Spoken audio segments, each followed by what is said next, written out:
Hi friends, this is Arun. In this video, we'll have a look at stack and heap. Okay, not the data structure that we'll look at the later videos, but in this, we'll have a look at where it is used or why it is used, kind of it. To be precise, it's used in all programming languages. You learned at least one or another, but you have never seen it. But internally, all the programming languages, when you try to execute, it does this as their pattern. Okay, in this we'll have a look at one language like C, and then we'll go through things in depth. And the same thing is applicable for all the programming language, no matter whether it's a Java or Python or Ruby, Scala. All the guys will have the same stack and heap as part of their structures.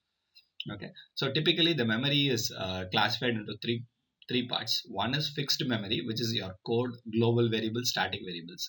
Okay, some language may have this, some language may not have it. Like when I say code would be always there. When I say static variables, it may not be there in some languages. It depends on the language design.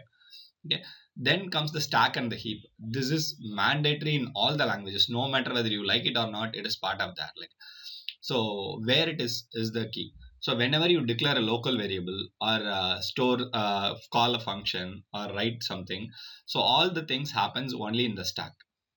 Okay, so whenever the people say that once the function gets over, the what is it, the local variable gets deleted, or the scope of the variable is not there, if they say all those things, it means that it is because of the stack memory. Till it is in the stack, uh, it is alive. When it goes out of the stack, it gets killed. Okay, whereas the heap memory is the second part, which is called dynamic memory. Okay, first is the any static thing is a stack memory. Like for example, if you declare an array of size of 10, which is a fixed size, so it is like that. In the heap part, so when you go to the heap, it is always associated with the keyword new or malloc. When it comes to C, it is malloc. When it goes to other languages like Java, Python, C++, all those places, it is always you use new, right? Whenever you use the keyword new, you directly associate yourself with heap. Simple. Okay, any dynamic memory is a heap memory. Okay, so and these two guys are the key reasons why your program crashes if you are not doing in the right way. So let's assume I'm every program has a limited memory. So as we have seen, like all the program runs in the main memory. So the main memory is the RAM, which is having a limited size, so physically limited size, like 16 GB or 20 GB, let's say 100 GB. Okay, not every 100 GB is given to you.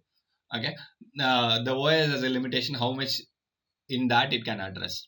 Okay, so based on that, every program will be given. For example, here I have given a simple C code, so I have color coded in different colors, but it is not very legible, but at least I'll read through it. First two lines are the global declaration. I have a global variable and a static variable. Then starts the main, and I have a local variable which stores a value of 10.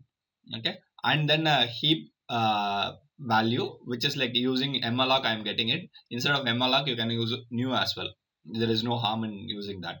And then I'm using some processing. So let's forget about all those things. So I have three parts. One is the code part, another one is the variables part. In the variables, I have two types of variables, like global variable and local variable. In the local variable, I have two types. One is the heap, another one is the stack part.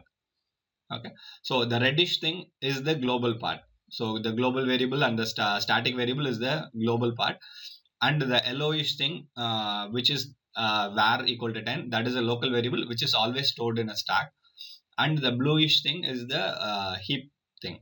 Okay, so here I used malloc, which is the memory allocation function in C. Malloc, calloc, all those things. If it goes to other languages, as I said, it is new. Okay, so this is a simple memory allocation structure for a program. Okay, let's see in detail where it fits, how it fits, all those things. Okay, so if you are writing a program, let's assume I'm using a function and I'm calling a function. So first what happens is the function, it goes to the stack and puts the function. Okay, then the next line gets executed, like that it goes on. So let's assume I am calling a function recursively. So what happens is, like, it continuously puts the same name again and again, and it reaches a point saying that stack overflow error, you will get it. So that's called the stack overflow error, which you get it like simply by doing a recursive call without an end will do that. this is the list: global area, code area, heap, stack. So let's align the stuff and then let's see it. So to visualize it, this is how it will be said. If you have a bunch of memory, so this is how it will be: code, global, stack, and heap. And stack and heap grows oppositely to each other, but it is not strictly that way. But assume that it grows each on top of each other. Okay, so against each other basically. So whenever you call a function, the stack grows a lot, and then whenever you use a heap memory, you use a new thing, you have to use a delete. If you are not deleting it, so it will not be released. So let's assume I'm writing a program for a router, simple router. You have Wi-Fi router right at home. So I'm writing a program. It's a 3-line program, and in the first line I'm using new. And then the program is called every time some data has come from the internet. Okay, so the program will be running there for 24/7 for 365 days. So what will happen? So every time some memory will be eaten by the program. Okay, finally it will end up with the crash. Okay, that's where you go and reset the button. When you reset, everything will be cleared. Okay, program restarts. So this is the overview of the same thing which I said. The stack allocated memory. When the stack allocated memory will come in is like, first is when a function is called, okay, and all its local variables and the parameters.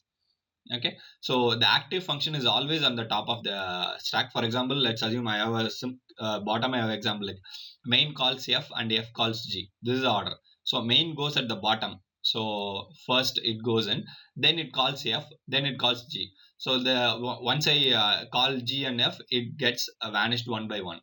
Okay, last in first out. So last in is like g, and it gets first call. So that is active function, right? It gets called and then it moves on with the other things. Okay. So if I call it again and again continuously, that's where the stack overflow comes in.